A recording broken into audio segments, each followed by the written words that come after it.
जी अस्सलाम वालेकुम. This is Numan Aslam, and today the topic of our lecture will be the nerve physiology. So from nerve physiology topic, we will be studying potentials in a nerve fiber. तो मैंने यहाँ पर 4 तरह के nerve fibers की potentials को discuss करना है. Resting membrane potential, active membrane potential और action potential, excitatory postsynaptic potential and inhibitory postsynaptic potential. Excitatory postsynaptic potential and inhibitory postsynaptic potential, these are related to the synapse. So हम इनको last end of the lecture पे discuss करेंगे दोनों को. First of all, our topic is resting membrane potential. The potential inside a nerve fiber when it is not conducting a nerve impulse is known as a resting membrane potential. जब भी कोई nerve fiber अपनी resting stage पर है, वो कोई भी action potential को या किसी भी इम्पल्स को कंडक्ट नहीं कर रही है, तो हम उसको कहेंगे ये कौन से पोटेंशियल पे है, ये है रेस्टिंग मेम्ब्रेन पोटेंशियल पे. तो ये जो पोटेंशियल है ये बॉडी के हर सेल में प्रेजेंट होता है. It is present in all the cells of the body, like every cell, like even in the skin. The value of the resting membrane potential for large nerve fibers is -90 millivolt. जो large nerve fibres हमारे पास हैं उनके लिए जो हमारे पास RMP या resting membrane potential की value है वो है -90 millivolt. Now we will be discussing the factors causing the resting membrane potential. First of all, the sodium potassium pump, and then is the potassium leak channels. यहाँ पर हमारे पास है जी sodium potassium pump. Sodium potassium pump is present almost in every cell of the body. It is present in the cell membrane basically. In neurolemma इसका क्या function होगा कि यहाँ पर इसने सोडियम और पोटेशियम को उनकी कंसंट्रेशन ग्रेडियंट के अगेंस्ट मूव करवाना है. सोडियम पोटेशियम पंप असल में करता क्या है, ये प्राइमरी एक्टिव ट्रांसपोर्ट करता है जी सोडियम और पोटेशियम की. इसने सोडियम और पोटेशियम को उनकी कंसंट्रेशन ग्रेडियंट के अगेंस्ट मूव करवाना है with using energy in the form of the ATP. ATP को ये एनर्जी के सोर्स पर यूज़ करेगा.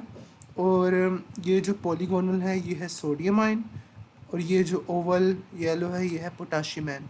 अभी पोटाशियम के 2 बाइंडिंग साइट है इस पर, और सोडियम के 3 बाइंडिंग साइट है. सोडियम को ये इंट्रासेलुलर फ्लूइड से लेगा और उसको एक्स्ट्रासेलुलर फ्लूइड में against the concentration gradient move करवा देगा with using energy in the form of the ATP. ये 3 सोडियम बाहर चले गए हैं.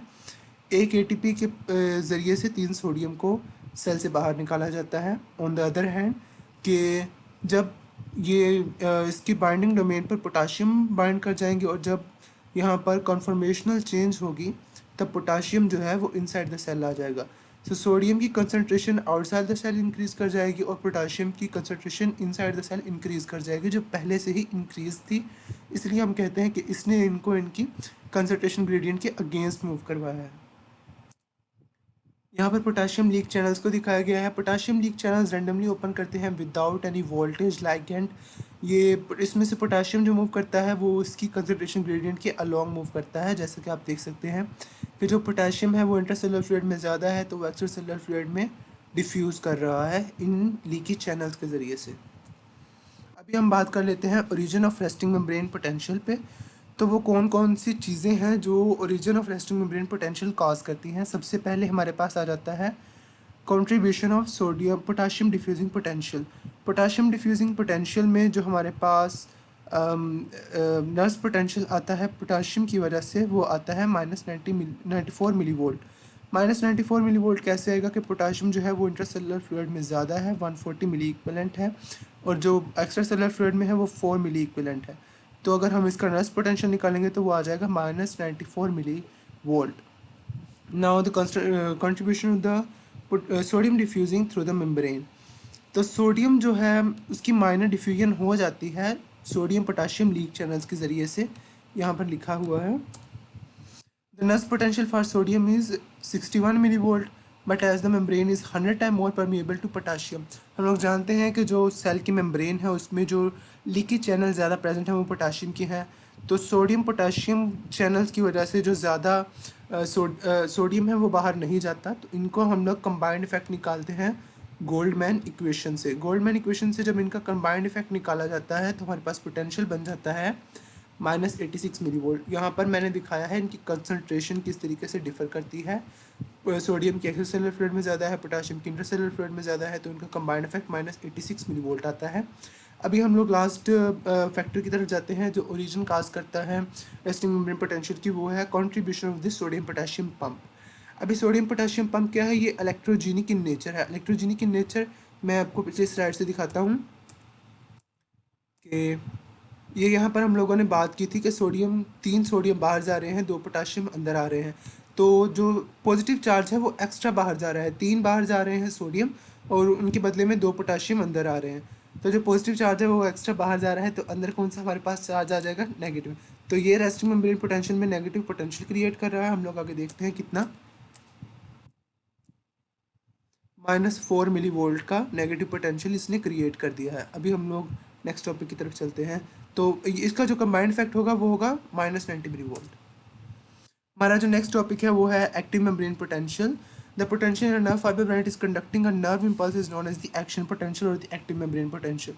It is present only in the excitable tissue like the nerve in the muscle. मैं पहले ही बात कर चुका हूँ कि एक्शन पोटेंशियल जो है ये नर्व एंड मसल में ही प्रेजेंट होगा, और जो रेस्टिंग मेम्ब्रेन पोटेंशियल है वो all the cells of body में प्रेजेंट होगा।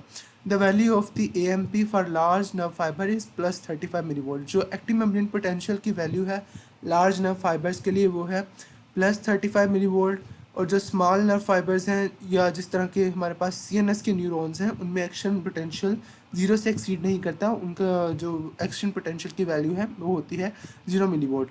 अब स्टेजेस ऑफ एक्शन पोटेंशियल की तरफ आ जाते हैं। Resting stage, repolarization state and hyperpolarization state. इनको हम एक एक करके डिस्कस करेंगे। सबसे पहले आ जाती है हमारे पास resting stage. It is similar to the resting membrane potential. इसमें क्या होगा, हमारे पास के जो सोडियम है वो इंट्रासेलुलर फ्लूइड में ज़्यादा है, पोटेशियम एक्स्ट्रासेलुलर फ्लूइड में ज़्यादा है। Cell is a bag of sodium floating in a sea of cell is a bag of potassium floating in a sea of sodium.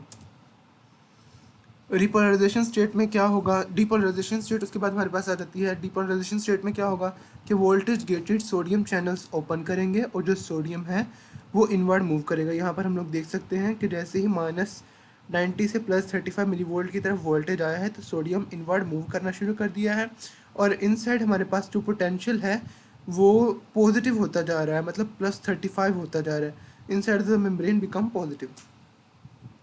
आगे हम लोग रिपोलराइजेशन स्टेट की तरफ चलते हैं। रिपोलराइजेशन स्टेट जो है इसमें क्या होगा, इसमें हमारे पास पोटाशियम के चैनल्स ओपन हो जाएंगे। Potassium moves along it's concentration gradient, मतलब पोटाशियम क्योंकि इंट्रासेलुलर फ्लूइड में ज़्यादा है तो वो वहाँ से एक्स्ट्रासेलुलर फ्लूइड में मूव करना शुरू कर देगा। पोटाशियम कब मूव करेगा जी, जब हमारे पास +35 मिली वोल्ट का वोल्टेज आ चुका है तो पोटाशियम चैनल ओपन हो जाएंगे, और ये तब तक मूव करता रहेगा जब तक हमारे पास जो वोल्टेज है वो -90 मिली वोल्ट तक ना हो जाए।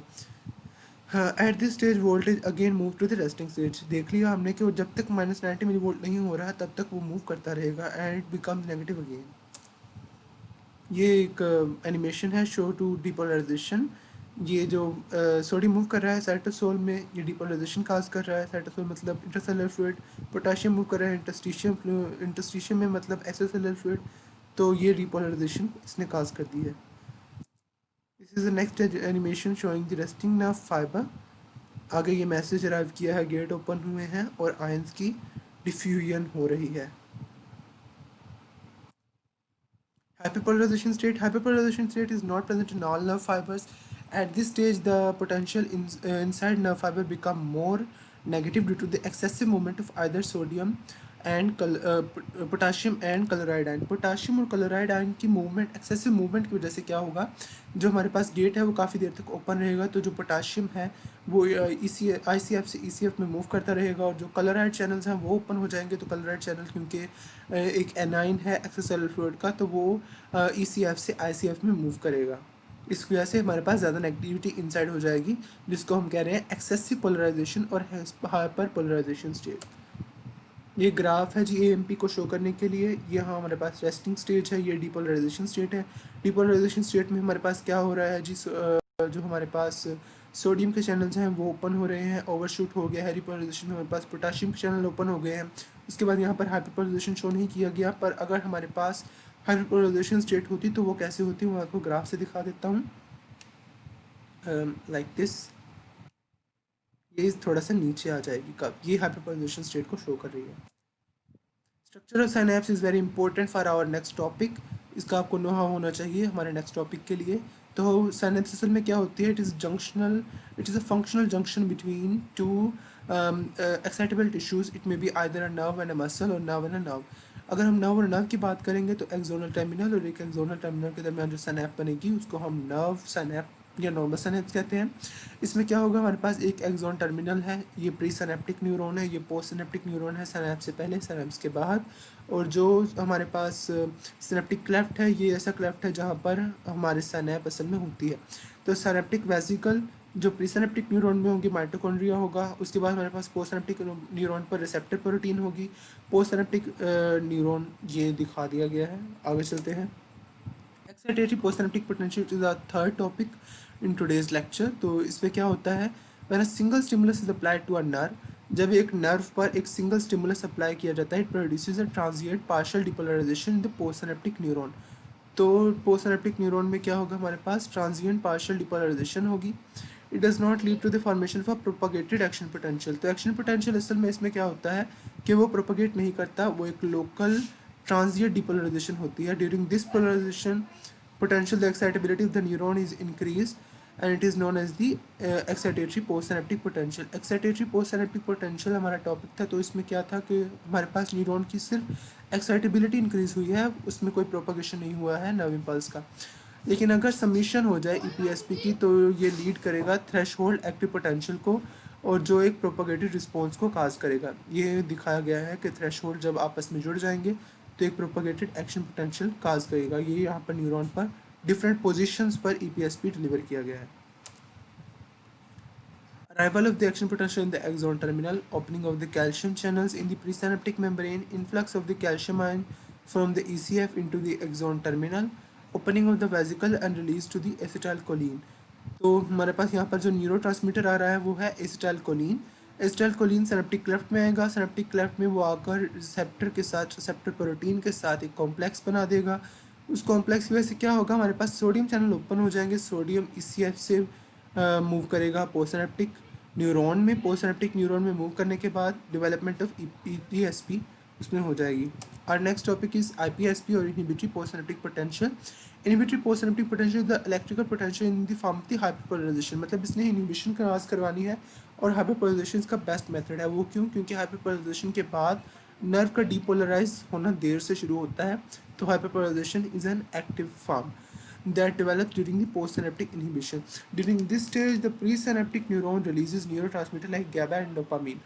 उसमें हमारे पास एसिटाइलकोलिन आया था, यहाँ पर हमारे पास GABA and dopamine न्यूरोट्रांसमीटर आएंगे, which leads to the prolonged opening of the potassium channels and opening of the chloride channels। मतलब पोटाशियम चैनल्स की प्रोलॉन्ग ओपनिंग हो जाएगी और opening of the chloride channel, जैसा कि मैंने आपको हाइपरपोलराइजेशन में बताया है। This type of the inhibition is known as the direct inhibition. Direct inhibition क्यों? क्योंकि हमारे पास न्यूरोट्रांसमीटर रिलीज हो रहा है, न्यूरोट्रांसमीटर की वजह से ये इनहिबिशन हो रही है। A single nerve fibre has both excitatory and the inhibitory nerve ending. मतलब एक ही नर्व फाइबर के एक्साइटेटरी और इनहिबिटरी नर्व एंडिंग हो सकती हैं। ये एक डायग्राम है शोइंग द आईपीएसपी। आईपीएसपी में मैंने आपको बताया कि न्यूरोट्रांसमीटर आएगा, क्लोराइड चैनल को ओपन करवाएगा और हमारे पास हाइपरपोलराइजेशन हो जाएगी। Chloride ion inflow inward is usually responsible for the generation of the IPSP. Arrival of the action potential in the axon terminal, opening of calcium channel in the presynaptic membrane, influx of the calcium।